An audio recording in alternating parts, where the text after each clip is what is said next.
Election commission نے جو کارنامہ سر انجام دیا اس کے بعد سے ہمارے جو گورنمنٹ کے لوگ ہیں وہ اتنے خوش ہیں کہ جیسے کوئی چور جو ہے وہ کوئی چھوٹی چوری کرنے جائے کسی کے گھر پہ اور آگے سے سونے کا پہاڑ ہی مل جائے تو چور کے چہرے پہ جو خوشی آتی ہے، جو جذبات کا اظہار ہوتا ہے، ویسے ہی آج کل ہمارے جو نون لیگ کے لوگ ہیں وہ لگ رہے ہیں.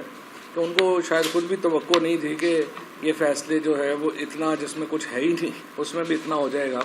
کل میں نے دیکھا ہے کہ 12 پریس کانفرنسز کل جو ہیں وہ کی ہیں حکومتی اتحاد نے.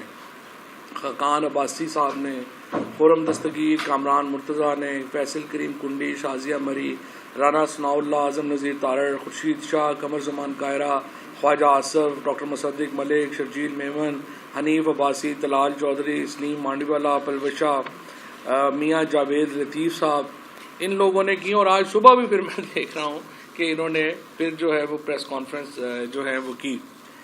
جو بنیادی طور کے اوپر انتہائی عجلت میں جو فیصلہ الیکشن کمیشن نے سنایا اس کی دو بڑی وجوہات تھیں. ایک تو یہ کہ جو ملاقات ہوئی پی ڈی ایم کے لیڈرشپ کی پینڈنگ کیس سے متعلق الیکشن کمیشن سے، جس کے فوراً بعد یہ فیصلہ جو ہے وہ سنایا گیا. اور دوسری وجہ یہ تھی کہ ان کو یہ جو پروٹیسٹ ہے جو کل انشاءاللہ بہت بڑا پروٹیسٹ ہونے جا رہا ہے الیکشن کمیشن کو، اس سے ان کو جو ہے وہ پریشانی لاحق ہو گئی، لہٰذا انہوں نے عجلت میں فیصلہ سنایا. اور فیصلے بھی دو سنا دیے. ایک فیصلہ جو ہے وہ حوالے کیا گیا میڈیا کو اور تمام لوگوں کو، جس میں آخری لائن یعنی ریفرنس گورنمنٹ کو بھجوائے جانے کا ذکر نہیں تھا. اور وہ ذکر کیوں نہیں تھا؟ وہ ذکر اس لیے نہیں تھا کہ جو 2002 کا پولیٹیکل پارٹیز آرڈر ہے اس کے تحت اس قانون کے تحت یہ کارروائی ہو رہی تھی، اور اس قانون کے تحت کوئی اختیار نہیں ہے الیکشن کمیشن کو کہ وہ ریفرنس جو ہے وہ بھیجے حکومت کو. 2017 کے لاء میں یہ پاور موجود ہے، لہٰذا جو وزیر قانون کی خواہش کے اوپر الیکشن کمیشن نے اپنا فیصلہ تبدیل کیا اور پہلے ایک فیصلہ دیا اور اس کے بعد دوسرے فیصلے میں 1.5 لائن ایڈ کر کے انہوں نے وہ اپنی ویب سائٹ کے اوپر چڑھا دیا. اس کی تصدیق رات کو میڈیا میں بھی ہو گئی اور تمام جو لوگ الیکشن کمیشن کو کور کرتے ہیں ان کو بھی معلوم ہے کہ پہلے فیصلہ کیا دیا گیا اور پھر ویب سائٹ کے اوپر تبدیل کیا گیا. یہ بذات خود ایک بہت بڑی خلاف ورزی ہے کوڈ آف کنڈکٹ کی. اور اس سے پہلے جو الیکشن کمشنر اور ان کے ممبران نے ملاقات کی پی ڈی ایم کے لیڈرز کے ساتھ اور ان کے ساتھ پینڈنگ کیس کے اوپر ڈسکشن کی، وہ بھی ایک بہت بڑی وائلیشن ہے. آپ کو یاد ہوگا کہ چیف جسٹس صاحب نے جب کیس چل رہا تھا اور بار کے لیڈرز نے ان سے ملاقات کرنے کی کوشش کی تو چیف جسٹس نے کہا کہ دیکھیے میں پینڈنگ کیس کے اوپر آپ سے، حالانکہ وہ بار لیڈرز براہ راست اس میں فریق بھی نہیں تھے، لیکن چیف جسٹس پاکستان نے کہا کہ میں پینڈنگ کیس کے اوپر کسی طور کے اوپر بھی چیمبر میں ڈسکشن نہیں کر سکتا، وہ اوپن کورٹ میں ہونی چاہیے. یہ ایک اصول ہے عدالتی جو امور کا. کبھی بھی آپ پینڈنگ کیسز کے اوپر ایک فریق سے اپنے چیمبرز میں ملاقاتیں نہیں کرتے. ایڈمنسٹریٹو ملاقاتیں ہوتی ہیں، چیمبر میں ملاقاتیں نہیں ہوتی. لیکن یہاں پہ انہوں نے ملاقات کی، بڑی تفصیل سے ڈسکشن ہوئی، پھر کنکلوژنز ہوئے اور پھر سلطان سکندر راجہ صاحب اور ان کی ٹیم نے یہ فیصلہ سنایا. بڑی دلچسپ بات یہ ہے کہ یہ جو فیصلہ ہے اس کو سائن کرنے میں سندھ کے ممبر بھی شامل ہیں. 3 رکنی یہ انہوں نے بینچ کانسٹیٹیوٹ کیا اور اس 3 رکنی بینچ میں، جبکہ یہ بینچ اب 5 سارے ممبر جو ہیں انہوں نے پورے کر لیے تھے اور باقی ممبرز بھی کوئی ہمارے نامینیٹڈ نہیں ہیں، لیکن سلطان سکندر راجہ اور جو سندھ کے ممبر ہیں ان کے اوپر ریفرنس فائل ہو چکا ہے پی ٹی آئی کا. ان میں تھوڑی سی بھی کوئی شرم ہوتی، تھوڑا سا بھی ایتھکس ہوتے، اخلاقیات کا تھوڑا سا شائبہ بھی ان میں ہوتا، وہ اس ریفرنس سے فیصلے سے خود کو علیحدہ کر لیتے اور باقی 3 ممبران جو ہیں وہ فیصلہ سناتے تو پھر بھی کوئی جو ہے جن ڈائریکٹ بات ہو سکتی تھی. لیکن انہوں نے خود سندھ کا جو ممبر ہے اس کے اوپر یہ ریفرنس ہے کہ وہ سندھ حکومت سے تنخواہ لے رہا ہے. یہ سپریم جوڈیشل کاؤنسل میں یہ ریفرنس پینڈنگ ہے اور یہ پاکستان تحریک انصاف کا ریفرنس ہے، فیصل وارڈا نے اس کو سائن کیا ہوا ہے، اس کے باوجود وہ علیحدہ نہیں ہوئے اور انہوں نے یہ فیصلہ جو ہے وہ کیا، جو ظاہر ہے کہ مس کنڈکٹ ہے۔ اس فیصلے میں جو سکم ہے اس کی تو ایک پہاڑ ہے، اور اس کے اوپر تو نہ صرف یہ کہ الیکشن کمیشن جو ہے اس کے خلاف ہم اپیل میں بھی جائیں گے، بلکہ ہم تادیبی کارروائی کے لیے بھی کہیں گے، کیونکہ بالکل یہ فیصلہ جو ہے وہ آئین اور قانون سے ماورا ہے۔ نون لیگ کی جو لوگ یہ سمجھتے ہیں کہ وہ 84 سیٹیں لینے والی جماعت یہ کہہ رہی ہے کہ ہم 155 سیٹیں لینے والی پارٹی جو ہے اس کو بین کر دیں گے۔ آپ اپنی حیثیت کے مطابق بات کریں، جو آپ کا قد ہے اس کے مطابق بات کریں۔ عمران خان اور تحریک انصاف کے اوپر پابندی لگانا جو ہے وہ آپ کے بس میں نہیں ہے، اور الیکشنوں سے آپ بھاگ رہے ہیں۔ آپ پوچھیں ان سے آپ الیکشنوں سے کیوں بھاگ رہے ہیں، سارے کہتے ہیں کہ وہ ایکچولی اگر ابھی الیکشن ہوئے تو عمران خان جیت جائے گا، تو پھر آپ مارشل لاء لگا لیں ملک میں، پھر آپ کمیونسٹ پارٹی کا سسٹم بنا لیں۔ یہ اس لیے الیکشنوں سے بھاگنا کہ ہمیں پتہ ہے کہ عمران خان جیت جائے گا، یہ تو کوئی جواز نہیں ہے، اور یہ تو احمقانہ بات ہے کہ جس کے ذریعے وہ الیکشن سے بھاگ رہے ہیں۔ جو آئین کا آرٹیکل 17(2) ہے وہ ریگولیٹ کرتا ہے سیاسی جماعت بنانے کو، اور الیکشن ایکٹ 2017 کا آرٹیکل 15 جو ہے وہ پارٹیز کو تحلیل کرنے کا طریقہ کار دیتا ہے۔ وفاقی حکومت کے پاس کسی قسم کا کوئی اختیار ہے ہی نہیں کہ وہ کسی پارٹی کو تحلیل کر سکے، اس کا سمبل کر سکے، اور یا کچھ اس کے خلاف اس طرح کی کارروائی کر سکے۔ ہم عدالت میں جا ہی رہے ہیں اور ہمیں امید ہے کہ عدالت سے یہ فیصلہ جو ہے وہ سیٹسفائیڈ ہو جائے گا۔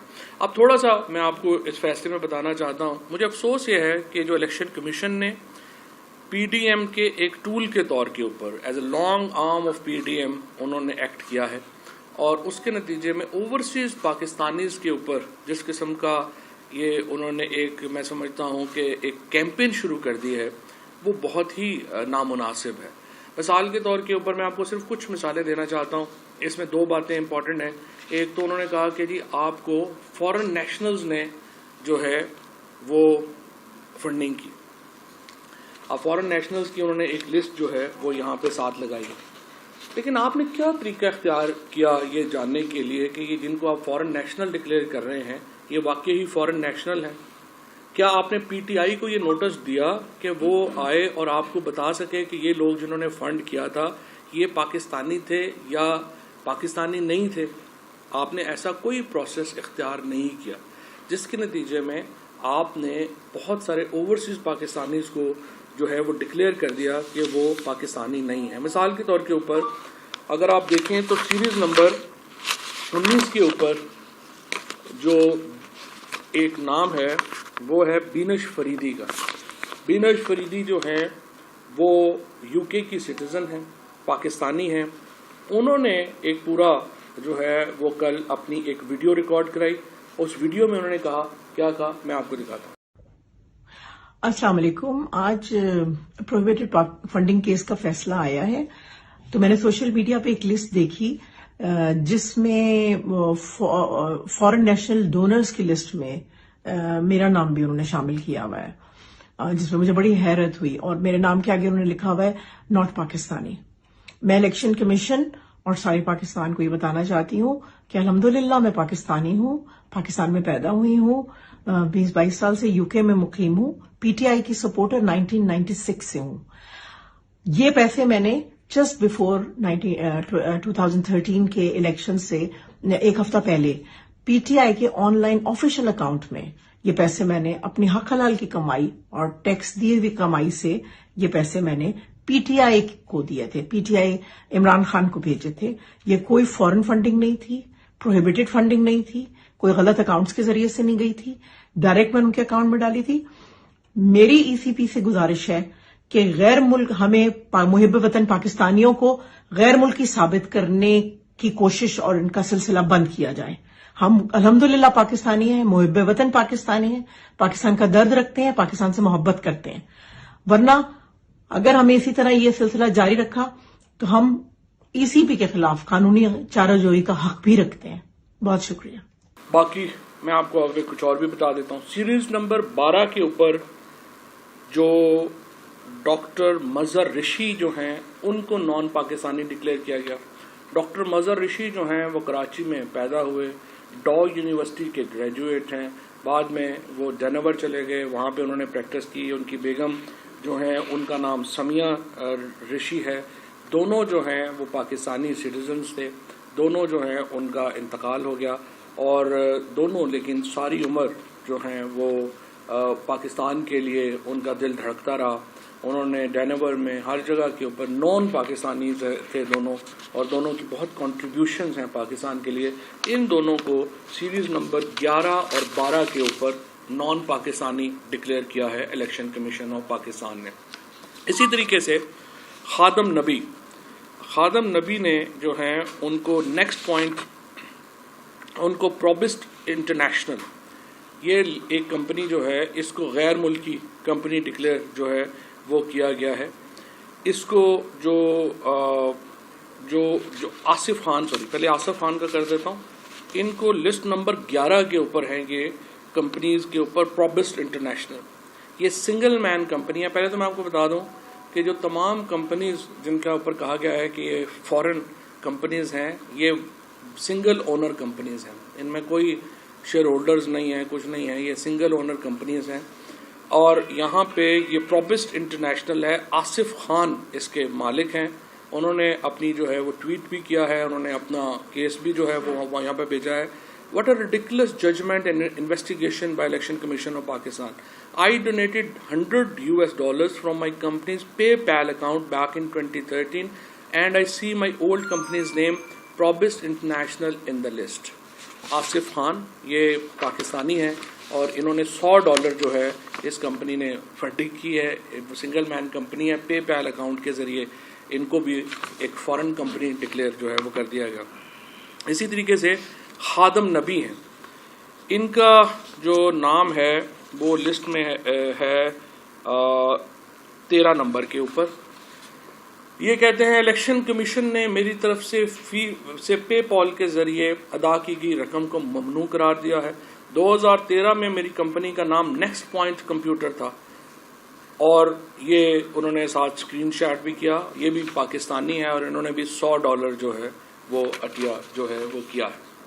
اسی طریقے سے یہ باقی جو کمپنیز ہیں ان کے جو لوگ ہیں انہوں نے بھی یہ سارا دے دیا ہے. اسی طرح سے ایک بیریشنپس ایک کمپنی ہے, بیریشنپس کمپنی کے جو مالک ہیں اس کا نام محمد آصف ہے, وہ مریدکے کے ہیں, انہوں نے $500 جو ہے وہ دیا ہے. یہ تمام جو لوگ جن کے بارے میں کہا گیا کہ یہ فارنرز ہیں اور جن کے بارے میں کہا گیا کہ یہ دراصل یہ تو بڑی زیادتی ہے کہ یہ پاکستانی نہیں تھے اور انہوں نے جو ہے وہ پیسے دے دیے.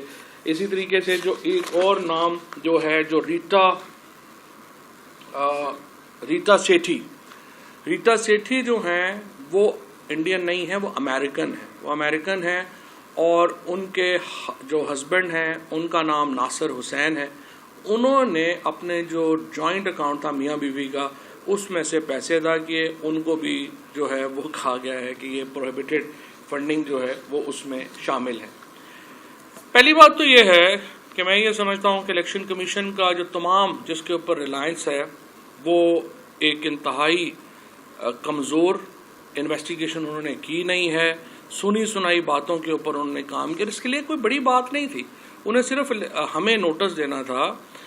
ہمارے جو اس وقت کے فائنانس سیکرٹری صاحب ہمارے ساتھ بیٹھے ہیں, ان کو نوٹس دینا تھا سردار صاحب کو. یہ وہاں پہ جاتے اور ہم آپ کو بتا دیتے کہ یہ سارے لوگ پاکستانی ہیں, کہاں پہ رہتے ہیں کیا نہیں, لیکن کسی کو نوٹس نہیں دیا گیا, کچھ نہیں دیا گیا.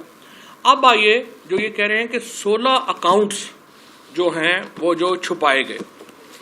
الیکشن کمیشن میں یہ پورا ڈاکیومنٹ جمع کرایا گیا اور ان تمام اکاؤنٹس کو کی ڈیٹیل جو ہے وہ دی گئی.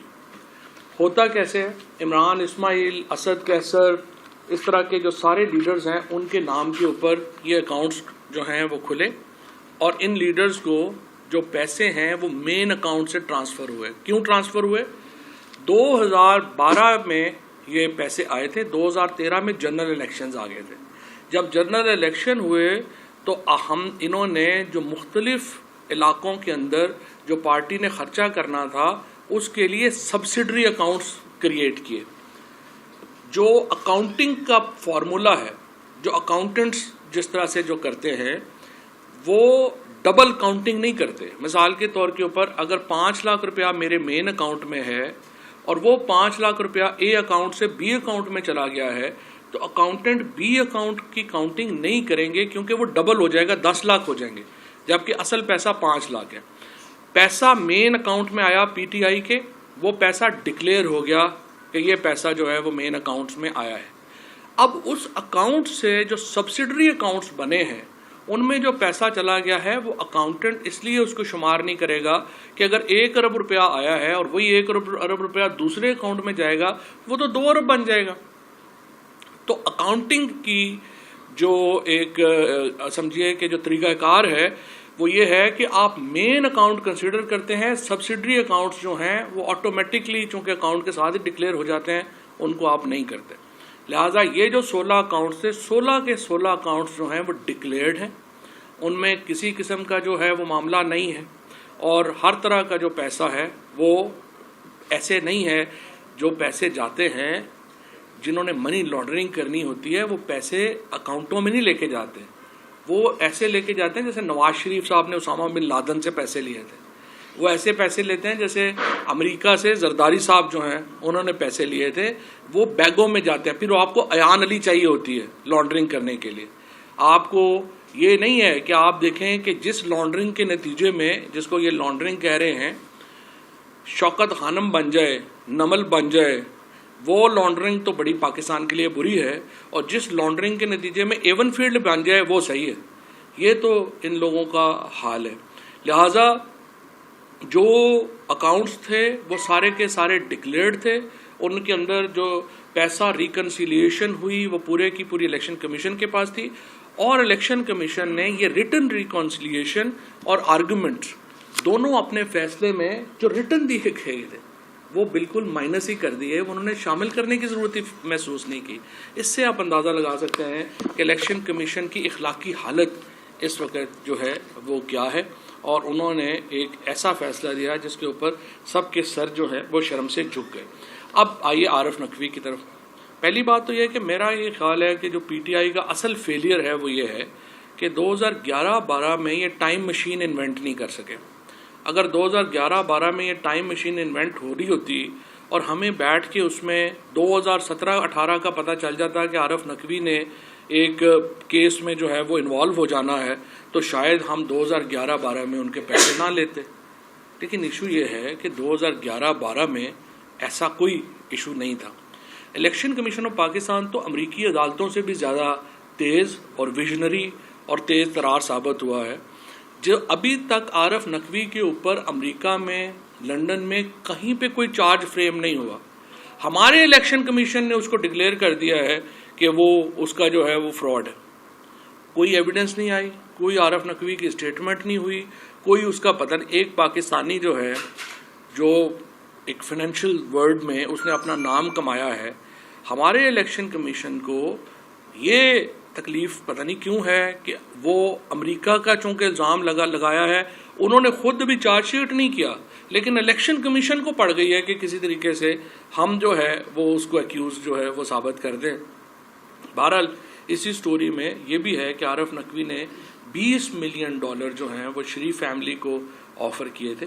ہمیں نہیں پتا کہ اس کا کیا بنا، کیسے وہ کیا ہوا، لیکن بہرحال عارف نقوی 2011-12 میں ان کے اوپر کوئی ایکوزیشن نہیں تھی، کوئی کچھ نہیں تھی.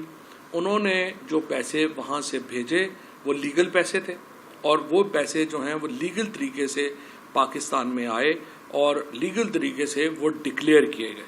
اس میں کوئی انلیگیلٹی نہیں ہے، کوئی کچھ نہیں ہے. اور یہ بات دوسری ہے کہ دیکھیے شوکت خانم ہاسپٹل کو حصہ 9 ارب روپے ملے، اور 70 ارب روپیہ شوکت خانم کینسر کے مریضوں کے اوپر خرچ کر چکا ہے. تو یہ شوکت خانم کے پاس تو کوئی ایسا کمپنی یا انویسٹیگیشن نہیں ہے کہ ہم چیک کر سکیں کہ یہ 70 ارب روپیہ جن لوگوں نے دیا ہے کیا وہ ان کا بیک گراؤنڈ کیا ہے، کیا وہ جو ہے وہ اسمگلرز ہیں، کیا وہ جو ہے وہ انہوں نے کیسے پیسے بنائے ہیں، کیا کیا ہے. ہم تو صرف یہ کریں گے کہ جو پاکستان کے قانون کے مطابق اگر ڈکلیئرڈ پیسہ ہے اور وہ پیسہ بینکنگ ٹرانزیکشن سے آیا ہے وہ لیگل ہے. یہ تو گورنمنٹس دیکھیں گی کہ اگر وہ پیسہ ہے یا نہیں ہے. اسی طریقے سے جو بھی پولیٹیکل پارٹی کو پیسہ مل رہا ہے اس کا جو سورس ہے وہ اس نے سرٹیفائی کیا کہ وہ لیگل ہے, اور یہاں پہ الیکشن کمیشن کو سرٹیفائی کیا کہ لیگل ہے. اس کے بعد ہمارا کام ختم ہو جاتا ہے, یہ پولیٹیکل پارٹیز کا کام ختم ہو جاتا ہے, یہ آگے پھر گورنمنٹ کا کام ہے وہ دیکھے یا نہ دیکھے. اسی لیے یہاں پہ میں آپ کو یہ بتانا چاہتا ہوں کہ جو فرق ہے جو اس میں سرٹیفیکیشن میں اور ایفیڈیوٹ میں نے کل بھی جو ہے یہ چیز کہی تھی کہ ایفیڈیوٹ ہوتا ہے جو کہ یہ شہباز شریف نے دیا تھا کہ نواز شریف واپس آئیں گے, یہ انہوں نے ایفیڈیوٹ دیا تھا. میں تھوڑا سا آپ کو پڑھ کے سناتا ہوں. آئی محمد شہباز شریف son of late Mia Mohammad Sharif having CNIC number so and so do hereby undertake to ensure return of my brother Mia Mohammad Nawaz Sharif within 4 weeks or as when certified by doctors that has regained his health and is fit to return back to Pakistan.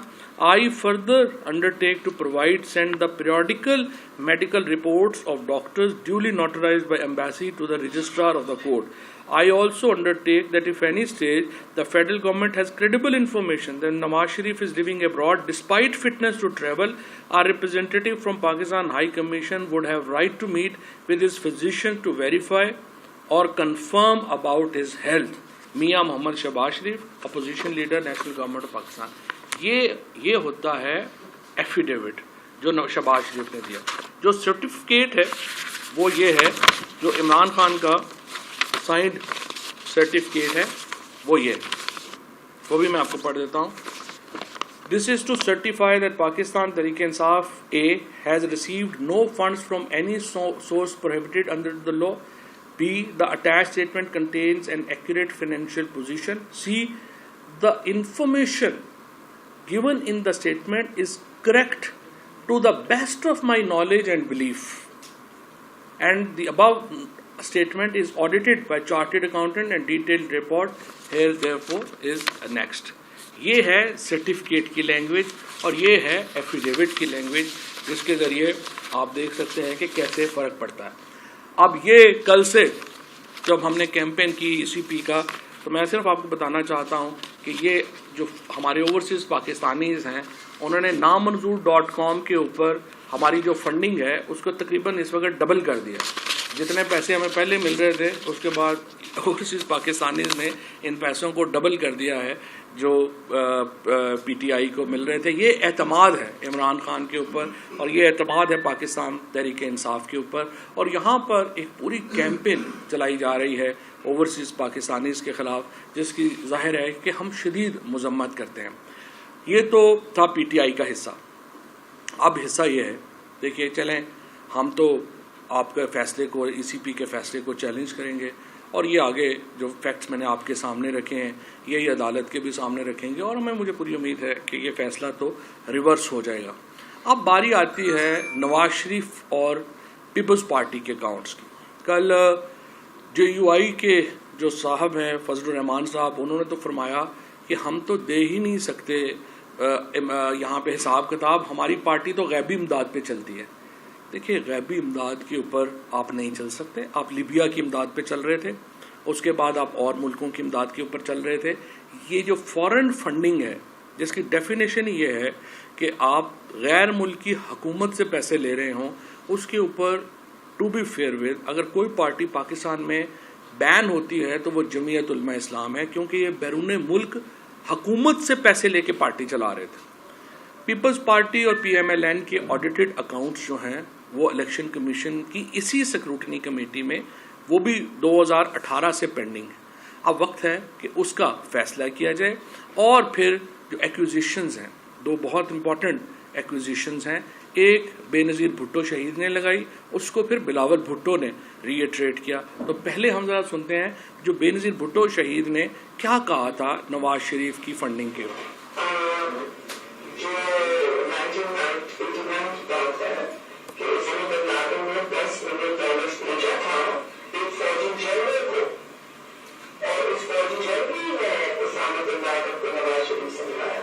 اور کہا کہ یہ